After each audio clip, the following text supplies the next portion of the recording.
Many argue that when our founding fathers wrote the Second Amendment, that it had nothing to do with battle rifles like the AR-15. More so, that our founding fathers had never intended for this kind of weapon to be used by the average American. However, the Revolutionary War, if it was fought today, would have absolutely been fought with rifles like the AR-15.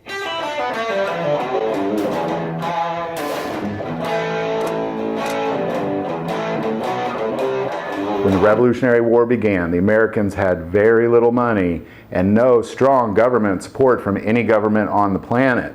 The British, however, being the most powerful military in the world at the time, was armed with what was referred to as the Brown Bess, a .75 caliber smoothbore flintlock single-shot musket. It could fire at a rate of 3 to 6 shots a minute, going at 1,300 to 1,800 feet per second.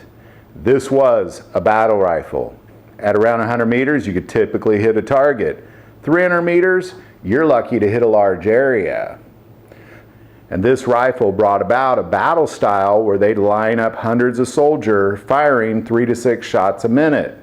Those British lines of .75 caliber balls, averaging 1,500 feet per second, were giving off at least 2,400 rounds per minute coming from strong British lines.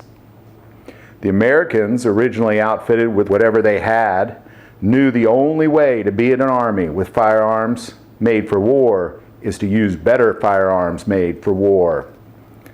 The American musket originally was a random style of flintlock made by various gunsmiths and often used with old parts. This rifle is often referred to as a committee of safety muskets.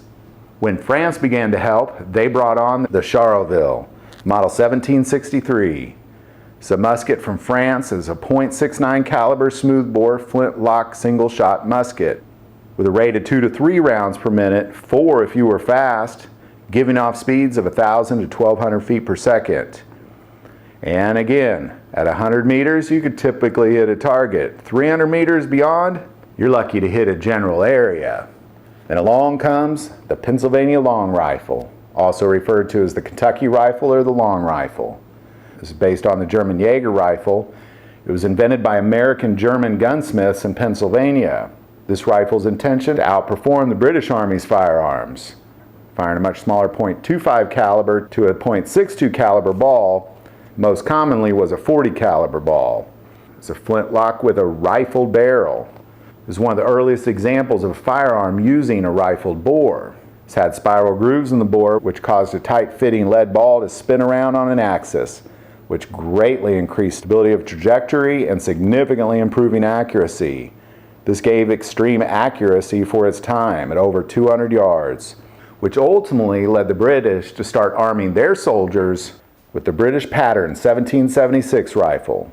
It's a .62 caliber rifled bore, much shorter 30-inch barrel, and then eventually a much faster breech-loading Ferguson rifle. And thus began an arms race in America.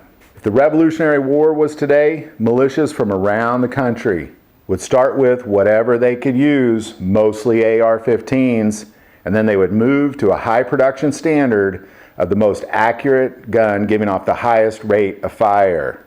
To suggest that the Second Amendment was not intended for weapons of war is an example of extreme ignorance of what our founding fathers were armed with. Today's AR-15 may not be what they pictured, but if the Revolutionary War was today, they would certainly not just accept the AR-15 as one of their best options, they would be improving on it.